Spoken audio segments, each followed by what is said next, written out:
Hello there. Rene Cusson, Music Chair of the BC Pipers Association here. And I'm going to talk a little bit about composing and tune writing. I had my start when I was around 12 or 13 years old. And I have to say that I really didn't know very much. I knew that a tune had come into my head. And as I recall, it came as a fairly complete package. There were at least 2 parts, maybe 4 parts of what turned out to be a 6/8 march. And I realized that while I could put the notes down on staff notation and string them along in order, I had no idea whether they were dotted notes, cut notes. I knew that some were longer than others, and I could feel which ones were the short notes. But I really didn't know how to represent it. I hadn't even figured out that it was a 6/8 at that point.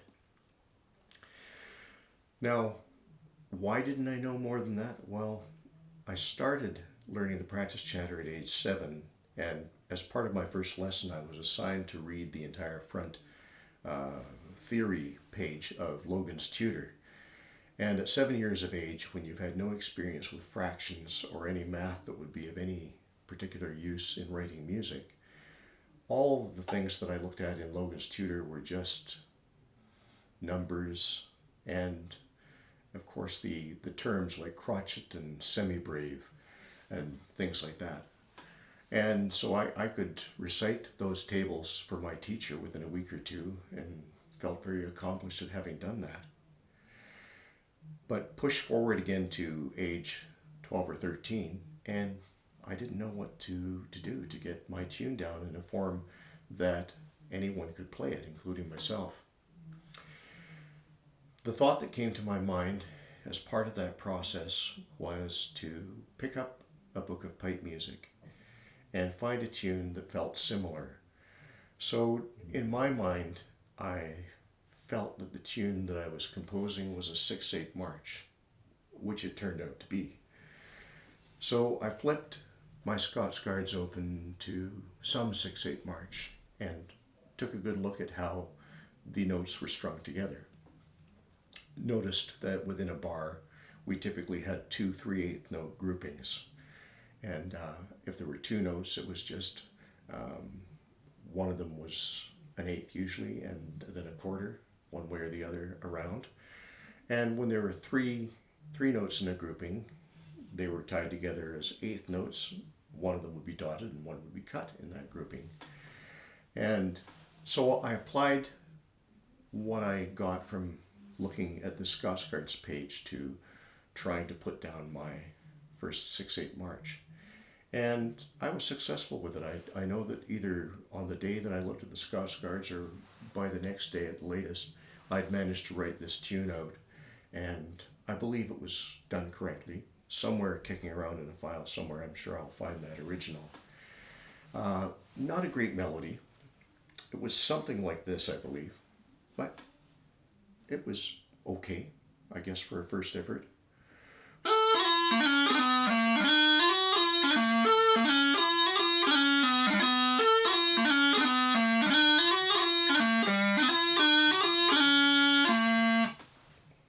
So that was the first part, and got a bit of a strong melody line.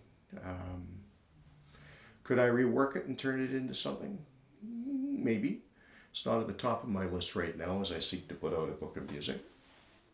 And but these bits and pieces of tunes and complete tunes that maybe, to my mind, don't quite meet the level of expectation I have for tunes that I would put out there. I do go over them from time to time. When I'm going through a file of them, I just kind of have a look and see if anything gets tweaked. And yes, some of those tunes I've pulled out and done something more with. I may take a look and say, well, the end phrase could be adjusted and that would make it a pretty decent tune. So things like that. Anyway, where do the ideas come from? They come pretty much from out of the blue. As with pipers of old, and we are part of a bardic tradition, and that's another story for another time, but if you do some good Googling, you'll find out that the pipers are considered by those historians who study these things to be probably the last of the true bardic tradition, the continuous bardic tradition, because from the Middle Ages anyway, we have written tunes to commemorate great events in clan history, battle, and as you know, we take a look at the names of pipe tunes, we can see that reflected even into tunes that were written during the 20th century, tunes that commemorate battles in World War I and II and other events. But as in the days of old, and we see the names of pibrochs and so on, salute on the birth of, salute on the death of, lament for, and then there are pastoral tunes, the desperate battle of the birds, things like that. So commemorative tunes for many events. And back in the days of the bards, of course, bards were paid money to come up with songs or tunes to commemorate different events in the life of the family who was paying them. So with piping, we've continued these traditions on without maybe realizing we were part of that continuous bardic tradition. But nevertheless, we've been putting out tunes, and often they represent friends, family members, births and deaths, events in our lives, foolish things around pipe bands. Very often the names may be suggestive of something, but the true story isn't quite there. Maybe in the notes to the tune you'll find the true story or a fraction of it. But pipers throughout history have liked to poke fun through the naming of tunes. Whether it's the actual event that inspired the name of the tune, or whether they had an inspired name and came up with the tune, it's hard to say. I personally find it difficult to write tunes for a purpose, but it is possible. I mean, sometimes if people get in touch with me well enough ahead and they want a tune for a wedding, for example, if I have some time to reflect on it, I can probably pull something out. Now, having said that, I know some people just have a file of tune fragments. I have that as well. And tunes that they haven't used for any other purpose that are just kind of there at this point in time. And they can pull them out and just slap a name on them. I think it's always better if you're fortunate enough to be able to kind of come up with a tune that suits the person or the occasion, if that's even possible. But it's kind of having a thought in the back of your mind or a feeling around the person or the event that somehow ends up contributing to the tune. Now, that being said, our tunes come from many places. A number of my best tunes have come to me even during sleep. And I've found that unless I get them written down, either in a shorthand that I do or a recording of pieces of the tune, oftentimes the tune is gone in the morning, as much as I feel it's a strong tune, and it may well be. At nighttime, when I've conceived it, doesn't guarantee it's still there or the way it should be in the morning. So it's good to get these things down. And for those of you who either haven't tried or you're not comfortable with sharing some of those things yet with people, keep at it. I mean, get the ideas.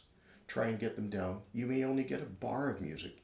You may have something you like having fun with that maybe measures 1 or 2 bars long and you haven't been able to add anything to it. Your inspiration may come from other tunes that you've played. In some cases I've been kind of on maybe a hornpipe playing jag, and afterwards I put my pipes down, maybe go and have something for dinner, have a drink. And in the back of my mind, that rhythmic thing from the hornpipe has still been going on. And when I kind of tune into it, and for me, it's kind of always there.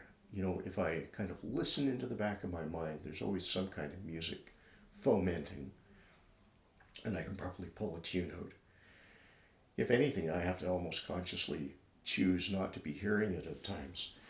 But sometimes after, when I'm in the right frame of mind, as I was just describing, after playing some hornpipes, all of a sudden something is kind of there working away.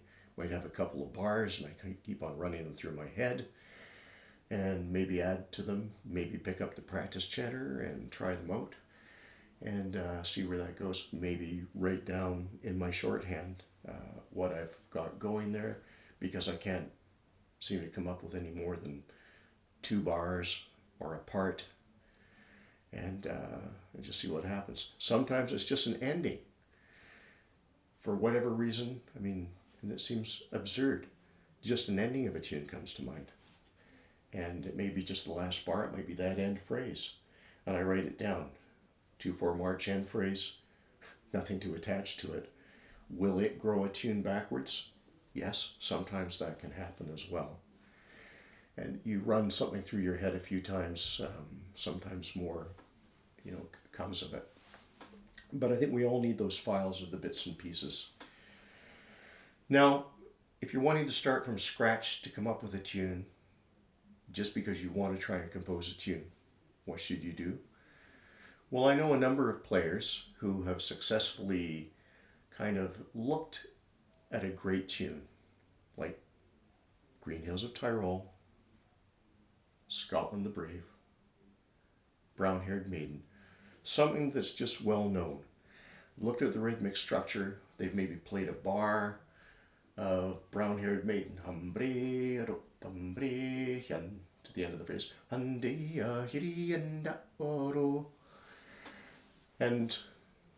then they've sat down and pondered it and the feel of that, and try some different notes, but maybe put the same rhythmic shape to it. And sometimes that works. They'll put something together, and then maybe they go and play it for a friend, play it at band practice, only to be told, well, that's basically like plagiarism. You didn't really come up with that. You took the idea of this other tune and you put some different notes to it. So that is composing. They're not the same notes. The tune may feel, if we look closely enough at it, like the Brown-Haired Maiden, but it's not the Brown-Haired Maiden. So taking a rhythm structure from something else, you can build upon that. And from there, you might even alter some of the dot and cut notes and just see what happens. What happens if I put the dotted note here and the cut note there? And sometimes that, begins to put your shape to it. And if you decide to explore that as kind of an exercise in composing, there's nothing wrong with it. Why not do that? If it spurs something on and gets something going for you, great. So, do I have any other great words of wisdom? I guess I don't really, other than to say, yes, you can go to the local college or maybe some music group that's putting on a seminar and learn about theory and learn about composition. That wouldn't hurt. But for most of us who are writing these tunes, the process has been fairly organic. These bits and pieces came to us, and we just evolved them. I have to say that I have had composition classes at piping schools in years past. One particular year, a friend and I, who were running the summer program, and both of us are composers, we put it out there to people that, just sit down and play around with it. I think we decided in the morning with our classes what time signature we would explore. And I think it was 2/4. We looked at examples of 2/4 marches, and our advice was pretty much to kind of explore 2/4s they might know and try and take the rhythm structure and apply that to a new tune. We let that class work on their compositions for a week, and the deal was that on the Friday, people would be prepared to play their tunes or whatever they had come up with. And I recall most people having had success. The tunes may not have been great. I remember hearing a few tunes that were actually quite nice. But people had been inspired. They found that they could be successful. And whether any of them carried on or not with their composing, I don't know. I'm guessing maybe not, because I haven't seen anything by any of these people, but that doesn't mean it's not something they continued with. Anyway, you should take advantage of trying to get some things down. On a more philosophical ending note, I'd like to say that if all of us as young children were given a variety of musical experiences at the same time we were learning our ABCs and the fundamental building blocks of learning to read and write, if we explored music and understood basic exercise and how to write the notes down, clap out rhythms, and feel those things, if we had those experiences at that point in time in our lives and had teachers saying to us, okay, now we're moving from reading and writing time, our language arts time, into music, and had those analogous kind of experiences to do with music, and we're expected to sit and try and write things down, staff notation, those kinds of things. I truly believe that all of us would be writing music. In the same way we can sit down and write a letter to someone. Some of us would do a better job of writing a letter. Some of us would do a better job of writing music. And some would do something fairly mundane. But we would all be able to do it. There's a belief that only musical geniuses compose. I don't believe that for a moment. I think, as with all forms of art, some of us may have received more of a gift than others, and may, however that happened, that we're able to tap into and that we've done something with. But I believe we all have the fundamental ability to do this. If you'd like to talk to me sometime about composing, I'd be more than happy to do that with you. I would even be happy to convene a workshop on writing music.